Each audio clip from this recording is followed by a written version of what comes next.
Imagine living your entire life, living someone else's path, only to discover your true purpose too late. Most of us know this feeling of chasing external goals and careers that society wants us to chase while feeling empty within. Now, this disconnect happens because we do not understand our Svabhava. Svabhava is a very unique concept in Vedanta, which is our identity or which is our own being. It is our essential nature which can determine our purpose and our path. This is our Svadharma. And as the ancient Bhagavad Gita says, it is better to fail at our own dharma than to succeed at someone else's. In this exploration, we will find why the understanding of Svabhava or our being is extremely essential to discovering our purpose and living a life of purpose, abundance and fulfillment in this world. And we will also understand why if you do not understand your Svabhava, you can never find your true purpose. And this understanding can transform every aspect of your existence. The Adhvaitha channel is about consciousness and conscious creation.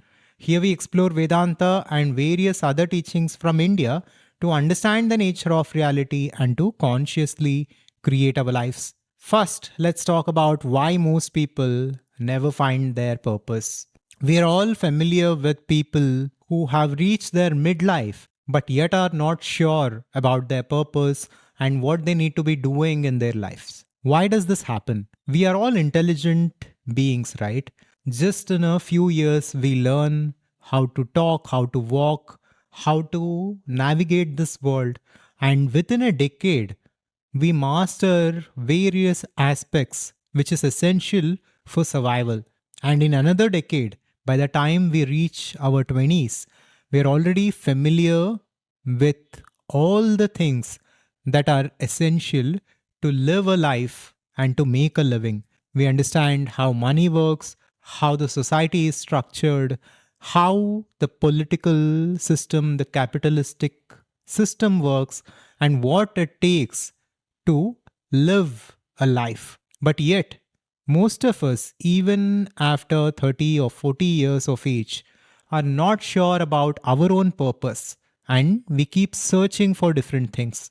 This phenomenon is popularly called as the midlife crisis, where an individual becomes unsure of his existence and he becomes unsure of why at all did he work so hard and what has he achieved. This creates a big sense of emptiness or a sense of lack in one's life. And if we do not understand our Svabhava and why all of this happens, then living a life of fulfillment will only be a dream for us. In Bhagavad Gita, Sri Krishna says, beings act according to their own nature, their Svabhava. What will restraint accomplish? Now, this profound teaching highlights an essential truth that attempting to suppress our inherent nature inevitably causes and creates suffering. When we try to become something we fundamentally are not, we create an internal conflict that manifests as chronic dissatisfaction and a sense of emptiness.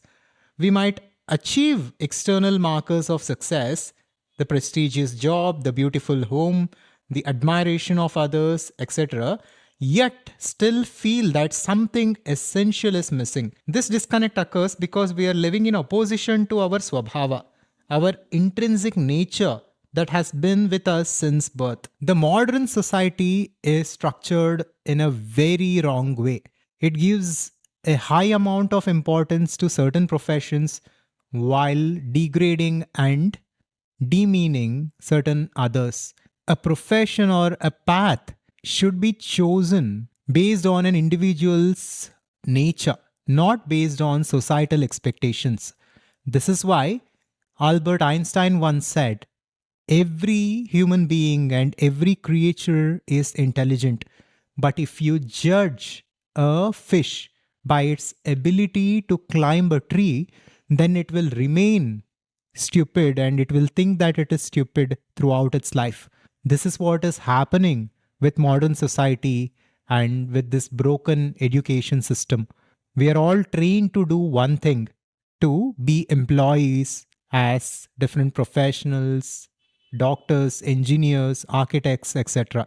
We are not taught to understand our own strengths, passions, and our own Svabhava, our identity. Once we begin to discover who we are and align with that, everything can change for us. Here we need to understand that our being or our identity or our Svabhava determines our doing, our actions, our behaviors, our thoughts, emotions, etc., which in turn leads to having of different things, life circumstances, etc. But most of society is focused on doing and having, and they ignore the being part, which is fundamental. Only if we understand our being, our identity, our personality, and only if we transform it, can we transform our having and doing. This is very critical to understand. Next, let us talk about Svadharma and Paradharma. Svadharma is your purpose. Paradharma is someone else's path or someone else's purpose. And like I said in the beginning, Shri Krishna says it is better to follow your own dharma, your own path, and fail than to follow someone else's path and succeed. This is a very profound statement because if you're following your own path, there is no failure at all because the path itself, the journey itself, will be filled with happiness and abundance. Whereas if we follow someone else's path, the journey itself will be stressful and unfulfilling. So, what is the point of doing things that do not fulfill us? What is the point of choosing a path that is unfulfilling? Swadharma simply represents the duties, the activities, and the things that naturally aligns with our deepest being or our inherent tendencies. When we understand our Swadharma and when we act from our being, actions flow effortlessly and challenges seem like adventure, and we go through our life with ease. Think of Swadharma as your personal GPS, which guides you and which will take you to your desired goal without any stress or without any worries. While Paradharma is like someone else's map, which leads to another destination which you never wanted to reach. Paradharma represents duties alien to your essential nature, paths taken due to external pressures, societal validation, or material rewards, despite fundamental misalignment with who you truly are. While you might excel at these activities superficially, they create a sense of alienation internally. This misalignment creates vasana suppression, a condition where your inherent tendencies cannot freely express themselves. These vasanas are the underlying code that influences your thoughts, desires, and natural inclinations. Modern science confirms what Vedanta has spoken for thousands of years. Even modern science now says that authenticity and well-being goes hand in hand.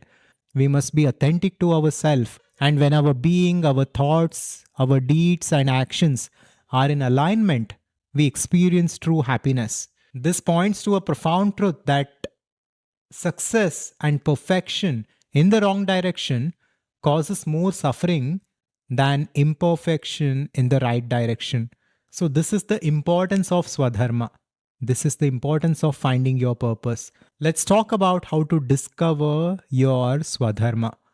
And like I said before, your Swadharma is directly tied to your Svabhava. So, first, each of us must go within and discover who we are. And we must discover our own Svabhava. Now, in the ancient times, the number of professions and the things to do were really limited, and finding a purpose was really simple. But in the modern world, it is very different. We have infinite opportunities and we have thousands of things that we can do.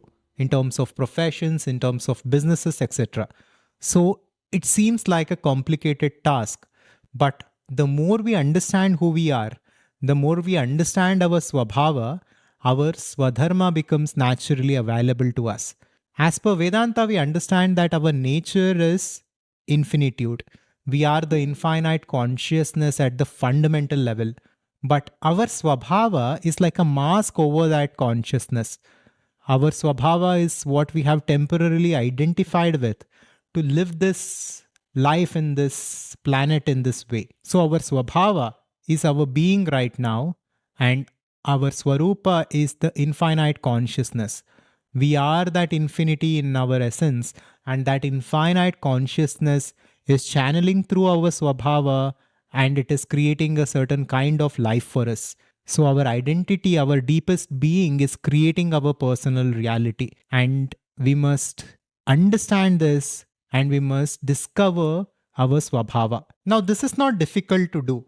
Your nature has been communicating with you since childhood. The books on your childhood shelf, the hobbies that make hours vanish like minutes, the recurring dreams that visit you across decades are all actually breadcrumbs leading to your Svabhava. Your Svabhava is already within you, it is your own being, so it need not be manufactured or discovered from any external means. You only need to go within and understand your own personality. Now follow this inquiry process to find out your Svabhava. Number one, what activities have consistently captivated your attention regardless of practical benefits? Number two, which subject or skills come naturally to you as a child before external expectations shaped your choices? Number three, what types of problems do you instinctively notice and feel compelled to solve? Number four, and the most important, if all external measures of success, money were completely removed, what would you choose to do with your life? Think about this deeply. Spend some time with yourself, sit away from all distractions, and answer these questions.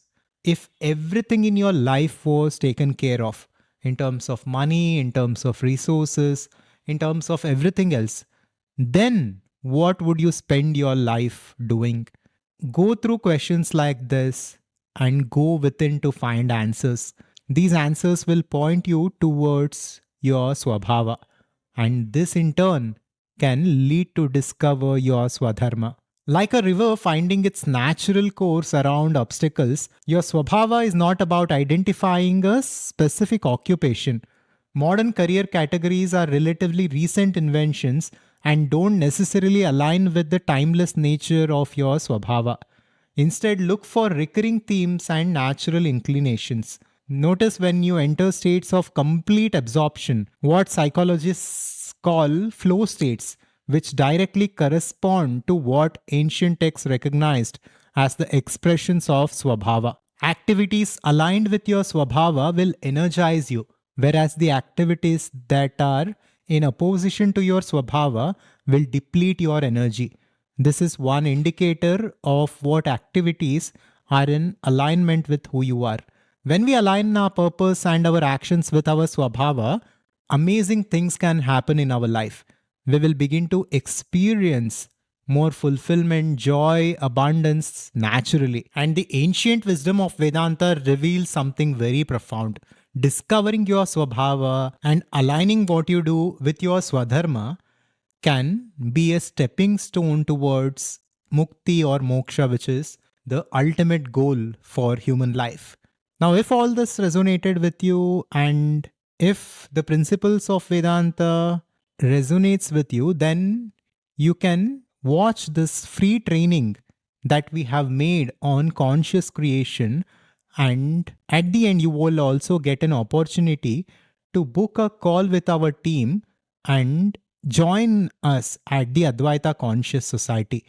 We delve deeper into these concepts, and this is especially helpful for professionals, entrepreneurs, and seekers who are looking to understand the nature of reality, understand their purpose, and consciously create a life of fulfillment, abundance, and freedom. So check out this video next and I will see you in the next one. Subscribe to Adhvaitha to wake up. Shivoham.